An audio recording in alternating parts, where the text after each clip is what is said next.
welcome to Beverly's. My name's Kathy. Today I'm going to show you how to make a pair of oven middies. I like these because they're little, but they get the job done. It's not a giant pair of oven mitts that go up to your elbows. They're little, you can grab them easily. They have heat resistant fabric right in the centers of them. So, in order for us to get started, I'd like you to take your pattern that we have provided, cut out the 2 oven midi pieces out of all of your fabric, then I'll show you how to get started. Now that we have all of our pieces cut out, let's start putting things together for our oven midi. This is going to be the top, and next we're going to put our Thermoflex heat resistant fabric. This is like what you would put on an ironing board. This is the shiny side. The back side has some yellow lines going through it, kind of a grayish look.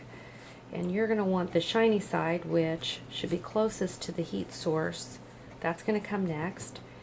And then your warm and natural cotton batting you're going to line up. I kind of call this a sandwich because that's what it feels like. It's got so many pieces here. So get things in place like so. Pin that all the way around the edge. Got one pinned here. And then stitch real close to the edge. You can just do a long basting stitch, something to keep everything together so that you can take these pins out and you can work putting your bias binding on without things moving all around. And you're going to do the same thing with your back here. You've got your Thermoflex and your batting and your lining, and you'll pin that together and and stitch around that edge too. Now let me show you how to make some bias binding. I've made some here. You can buy bias binding in solid colors, but we wanted something really cute that was going to coordinate with our lining. And I have cut a strip that is 1.5 inches wide. But let me just tell you how I went about doing that. I cut a little piece of fabric kind of to demonstrate something to you. Imagine that these are my 2 salvage sides.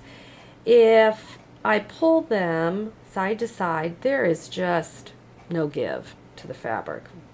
Very, very little. If I were to pull it the other direction, which would be like your cut edges of your fabric, and I pulled those, okay, I've got a little bit more give, but if you pull it on the bias, which is the diagonal, you're going to see that there is a lot more stretch and give to the fabric. So when you cut your bias binding, you're not going to cut on the grain this way or this way, but rather you're going to cut at a 45-degree angle coming across this way so that it's on the bias. Okay, so we've got our 1.5 inch strip here, and I folded it so that both edges met in the middle, and I pressed it. Then I folded again, and it's almost in half, but not absolutely in half. In other words, this top piece is going to be just slightly shorter than this underneath piece. Back here is going to be a tad longer. And that's so that when I get ready, I'll just use this as my sample. When I get ready to put this on and stitch it, I'm going to stitch closely here to this folded edge.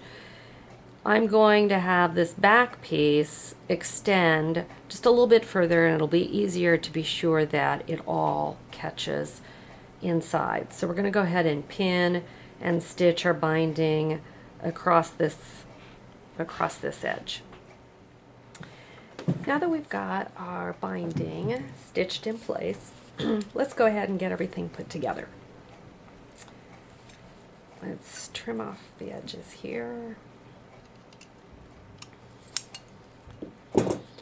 Now, we're going to line things up on the back side of our mitt. We want our space here and here to be equal. Good. Let's go ahead and pin that in place. Okay, now that we've got all of our pieces pinned in place, we're sure that we've got everything the way we want it. Next step is to stitch around here again with a basting stitch. Here we are, we're kind of on the last leg here.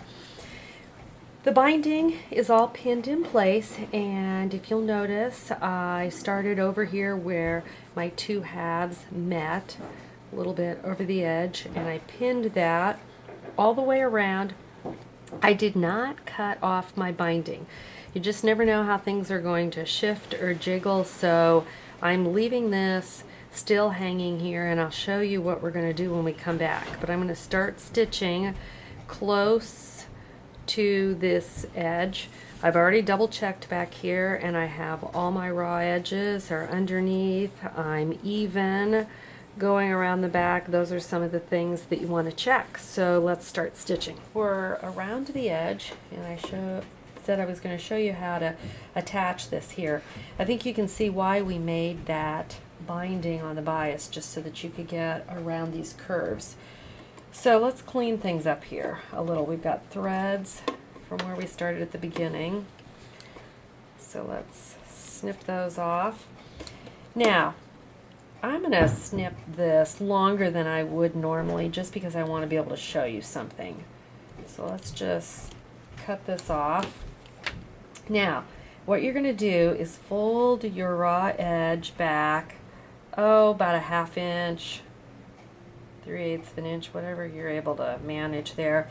And when you match it up here, now, normally you really only need this to overlap about a 1/2 inch, but we're getting so close to the needle it's a little bit difficult for you to see. That's why I'm going to do it back here a ways, and then I'll snip it shorter. So fold it in a 1/2 inch or so, and then you're going to put it around your binding, and you have to work with it a little just to get that raw edge to stay. You want it to be perfect, and then when you think that you have it perfect, put a pin in there just to hold it. Now you want to look to the back, and I'm going to guess that it's not perfect. No, it's not. It isn't a perfect match there. So you're going to do a little tugging and tweaking to make sure everything's under there the way you want it. You're also going to pin it to secure it back there. I'm not going through everything, I'm just kind of going through everything on the back. And I don't like any raw edges showing, so you just really have to play with a little, shove those back up under there. Good. So that's what we're going to do, only we're going to do it way back up here where you have an overlap. That's just about a 1/2 inch. So I'm going to go back, I'm going to cut this off and do it a little bit closer, but I wanted you to be able to see a little bit more accurately what we're doing. And then we're going to stitch and just kind of continue on there. Okay, I think you can see now where I've trimmed it up much shorter. I'm right where they overlapped. I have my top pin and my back pin, and I'm just going to finish it off. This machine is kind of loud, but you just really want to do this part slow, and it's good to take out the pins before you pin over it all.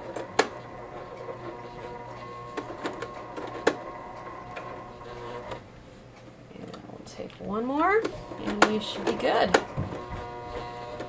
Well, there you have it. Just trim your threads, and you're all set to start your second oven midi. You know, these are really great last minute gifts, especially if you're going to be going to a friend's house. It's just really a nice little hostess gift, and you make a pair of those and you've got something really special to give a friend. So thanks for watching.